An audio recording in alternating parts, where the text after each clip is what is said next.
Buenas, en este video vamos a resolver el examen parcial de Química Orgánica 2 de la FICUT del ciclo 2019-2. Esto es la tercera tanda de ejercicios de parciales de Química Orgánica 2 como repaso. Comenzamos con el ejercicio número 2 que nos dice escribir las reacciones que puedan conducir a las transformaciones siguientes. Partiendo del 4-clorobutanal, convertir en 1,5 pentanodial, que es el glutaraldehído, empleando adicionalmente cualquier compuesto orgánico o inorgánico necesario. En la B que nos piden, en la B nos piden que partiendo del benceno o del tolueno como única fuente orgánica, más otros reactivos inorgánicos, nos piden sintetizar esto de acá. ¿Cómo haremos esto? Bueno, vamos paso por paso. Bueno, en la A tenemos acá el clorobutanal. Lo que tenemos que hacer primero para llegar a lo que nos piden, que es el pentanodial, tenemos que proteger este aldehído. ¿Cómo lo protegemos? Transformándolo en un acetal con este compuesto de acá en medio ácido. Y tendremos esto. Esta formación de acá, que al final tiene un halógeno, se debería transformarlo en un reactivo de Grignard metiéndole el magnesio en éter. Y se forma este compuesto de acá. Este compuesto de acá, al añadirle un aldehído, se va a formar un alcohol al final, en vez de este compuesto de acá. Sin embargo, esto de acá sigue siendo protegido. Entonces, ahora para que se forme de nuevo el aldehído, tenemos que quitar esto de acá con un medio ácido y agua. Una vez que hayamos ya quitado la protección, nos quedará un aldehído por este lado y un alcohol en este lado. Para transformar el alcohol en un aldehído, tenemos que usar un oxidante leve, que podemos usarlo reactivo de Collins. Y así tenemos un compuesto con dos aldehídos. Y como notan, la cadena carbonada aumentó en un carbono. Esto es posible debido a que nos dieron a escoger también reactivos orgánicos que sumar en esta síntesis. Bueno, para la síntesis del otro compuesto no nos dan otros reactivos orgánicos más que el benceno o los toluenos, y por lo tanto tenemos que usar todos los inorgánicos, y todos los carbonos que vemos en el resultado final tenemos que tener desde el principio, y por eso tenemos que iniciar de dos toluenos. Ok, primero que formamos con el primer tolueno, lo oxidamos con KMNO4 y en medio ácido a un ácido carboxílico, ácido benzoico. Y acá hicimos esto ¿por qué? Porque acá esto de acá es un desactivante. Y por lo tanto el siguiente sustitución que le pondremos acá será en posición meta. ¿Ok? Y tenemos que nitrarlo con HNO3 y ácido sulfúrico. Y nos quedaría este compuesto de acá. Ahora, a este ácido carboxílico tenemos que reducirlo de una manera selectiva, de tal modo que nos dé un aldehído. Eso es posible gracias al hidruro de diisobutil de aluminio, que sería este compuesto de acá. No es el único, pero por ahorita usaremos este. De este modo nos saldría esto de acá. En un lado el aldehído y en otro lado el nitrato.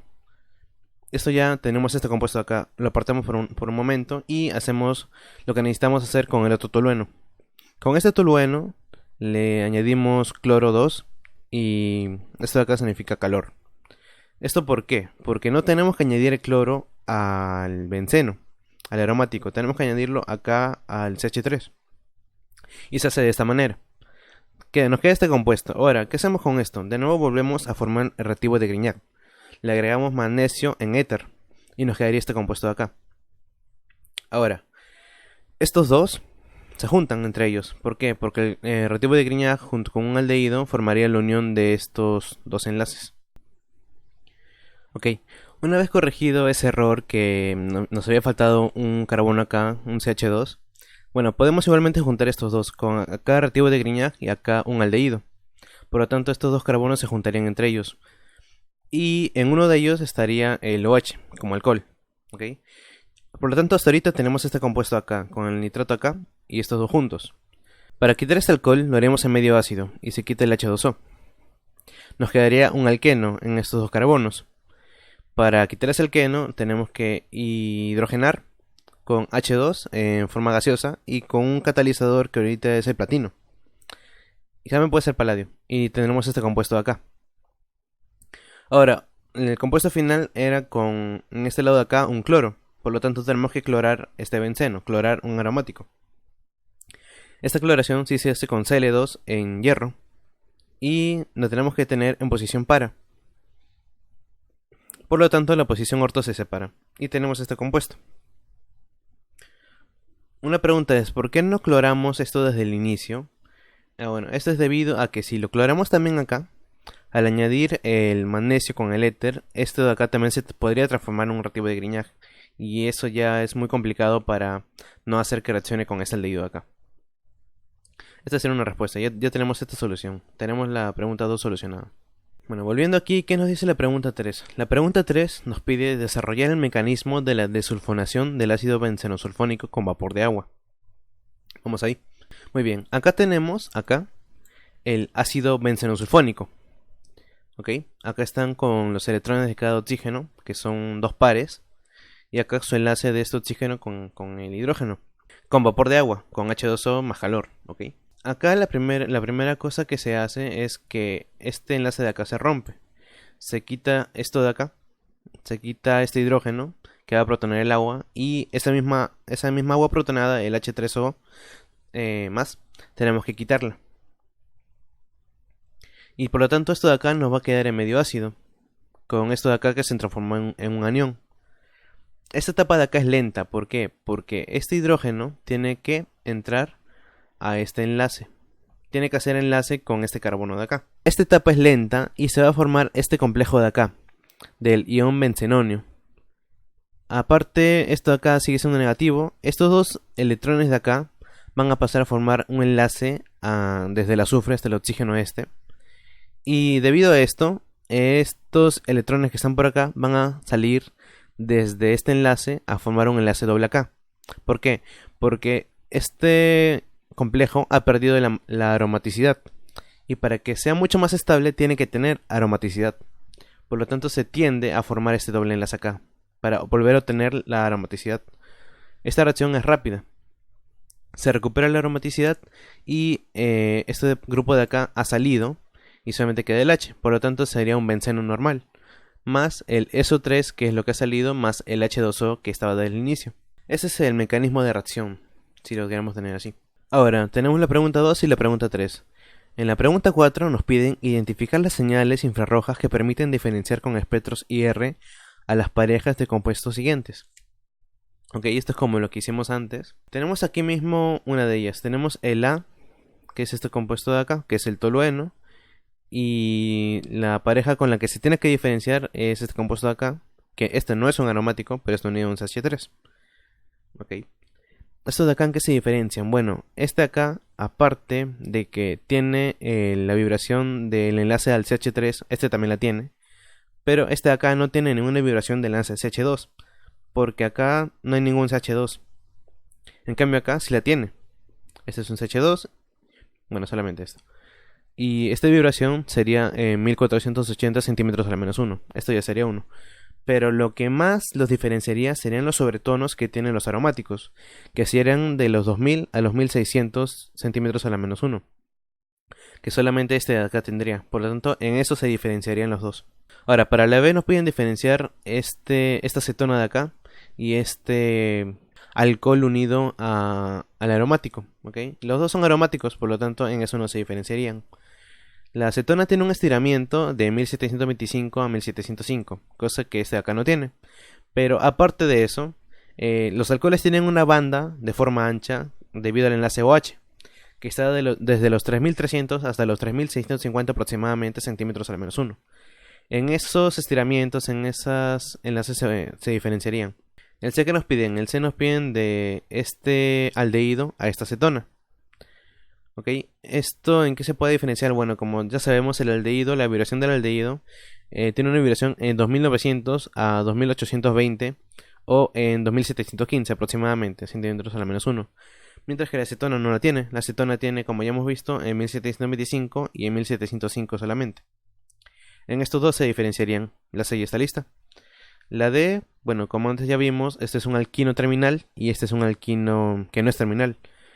Los dos tienen una vibración similar, solamente que los alquinos terminales tienen una vibración en 3300 y 3320 centímetros a la menos 1, cosa que este de acá no tiene, y en eso se diferenciarían. Ok, las 5 que nos piden especificar la condición o catalizador que permite las reacciones. Vamos allá, ok.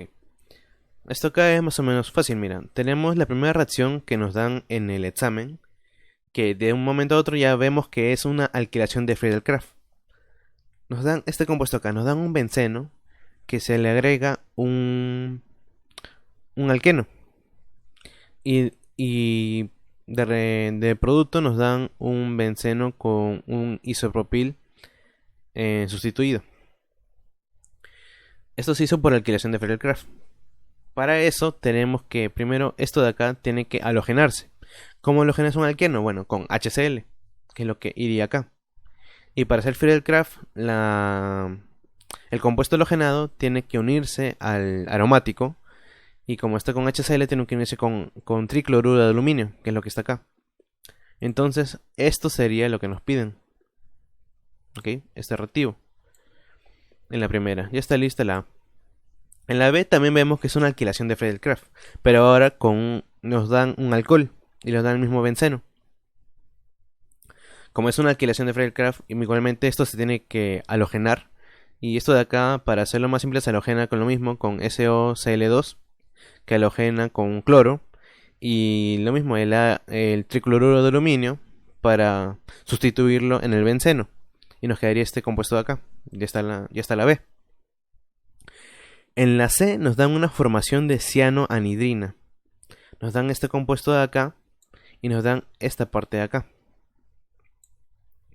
¿Cómo se forma la cianoanhidrina? Bueno, aparte de estos reactivos de acá, el NaCN en éter y agua, necesitamos un medio ácido y calor, que es lo que nosotros tenemos que poner. De esta manera se forma esta cianoanhidrina. Tenemos la C. Y la D, por último, se forma un acetal, ¿ya? Nos dan este aldehído y nos dan este alcohol, pero nos dan un doble acetal al final como producto. ¿Cómo tenemos que hacer esto? Bueno, en la primera tenemos que hacerlo en medio ácido. Esto acá pasará acá y se formará un acetal con solamente un OCH3. Una vez que hagamos eso, tenemos que volver a hacerlo con un alcohol CH3OH. Y bueno, esto pongo en medio ácido, pero ya se entiende que igualmente debe estar en medio ácido. Y se forma el segundo acetal, que sería este de acá. ¿Ok? Y con eso ya tenemos resuelta la D. Bueno, y con eso hemos terminado las preguntas que se pueden resolver del examen parcial de Química Orgánica 2. Espero que las utilicen para hacer solamente, para comprobar sus resultados. Y la pregunta 2 es la que un poquito más dificultad tenía. Deberían estudiar la teoría sobre los reactivos de Grignard en todo caso. Ok, gracias por ver, suscríbanse y dale like.